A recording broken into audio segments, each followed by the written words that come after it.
பிசாசுக்கு எதிர்த்து நில்லுங்கள், அப்பொழுது அவன் உங்களை விட்டு ஓடி போவான். கிறிஸ்துவுக்குள் பிரியமானவர்களே, யாக்கோபு அதிகாரம் 4 கேள்விகளும் பதில்களும். யுத்தங்களும் சண்டைகளும் எதினால் வருகிறது? போர் செய்கிற இச்சைகளால். போர் செய்கிற இச்சை எவைகளில் உண்டாகிறது? அவயவங்களில். நீங்கள் டேஷ் உங்களுக்கு கிடைக்கவில்லை, இச்சித்தும் உங்களுக்கு கிடைக்கவில்லை. நீங்கள் எதை செய்தும் அடையக்கூடாமற் போகிறீர்கள்? கொலை. நீங்கள் எப்படிப்பட்டவர்களாயிருந்தும் அடையக்கூடாமற் போகிறீர்கள்? பொறாமை. நீங்கள் சண்டையும் யுத்தமும் பண்ணியும் எதினாலே உங்களுக்கு சித்திக்கிறதில்லை? விண்ணப்பம் பண்ணாமல் இருக்கிறதினால். நீங்கள் விண்ணப்பம் பண்ணியும் எதினாலே பெற்றுக்கொள்ளுகிறதில்லை? தகாத விதமாய் விண்ணப்பம் பண்ணுகிறதினால். நீங்கள் எப்படி செலவழிக்க வேண்டும் என்று தகாத விதமாய் விண்ணப்பம் பண்ணுகிறீர்கள், இச்சைகளை நிறைவேற்றும்படி. தேவனுக்கு விரோதமான பகை எது? உலக சிநேகம். உலகத்துக்கு சிநேகிதனாயிருக்க விரும்புகிறவன் யாருக்கு பகைஞராகிறான்? தேவனுக்கு. நம்மில் வாசமாயிருக்கிறவர் யார்? ஆவியானவர். ஆவியானவர் நம்மிடத்தில் எப்படி இருக்கிறார்? வைராக்கிய வாஞ்சையாய். ஆவியானவர் நம்மிடத்தில் வைராக்கிய வாஞ்சையாய் இருக்கிறார் என்று வீணாய் சொல்லாதது எது? வேத வாக்கியம். அதிகமான கிருபையை அளிக்கிறவர் யார்? ஆவியானவர். பெருமையுள்ளவர்களுக்கு எதிர்த்து நிற்கிறவர் யார்? தேவன். தேவன் யாருக்கு கிருபை அளிக்கிறார்? தாழ்மையுள்ளவர்களுக்கு. யாருக்கு எதிர்த்து நிற்கும் போது அவன் ஓடி போவான்? பிசாசுக்கு.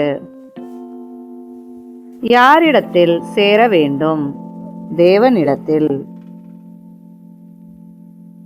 தம்மிடத்தில் சேரும்போது நம்மிடத்தில் சேருபவர் யார்? தேவன். தங்கள் கைகளை சுத்திகரிக்க வேண்டியவர்கள் யார்? பாவிகள். இருமனமுள்ளவர்கள் எவைகளை பரிசுத்தமாக்க வேண்டும்? தங்கள் இருதயங்களை. நீங்கள் துயரப்பட்டு டேஷ் அழுங்கள், துக்கித்து அழுங்கள்.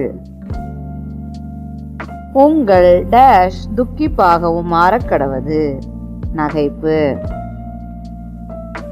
உங்கள் சந்தோஷம் டேஷ் மாறக்கடவது, சஞ்சலமாக. யாருக்கு முன்பாக தாழ்மைப்பட வேண்டும்? கர்த்தருக்கு முன்பாக. கர்த்தருக்கு முன்பாக தாழ்மைப்படும் போது அவர் உங்களை என்ன செய்வார்? உயர்த்துவார்.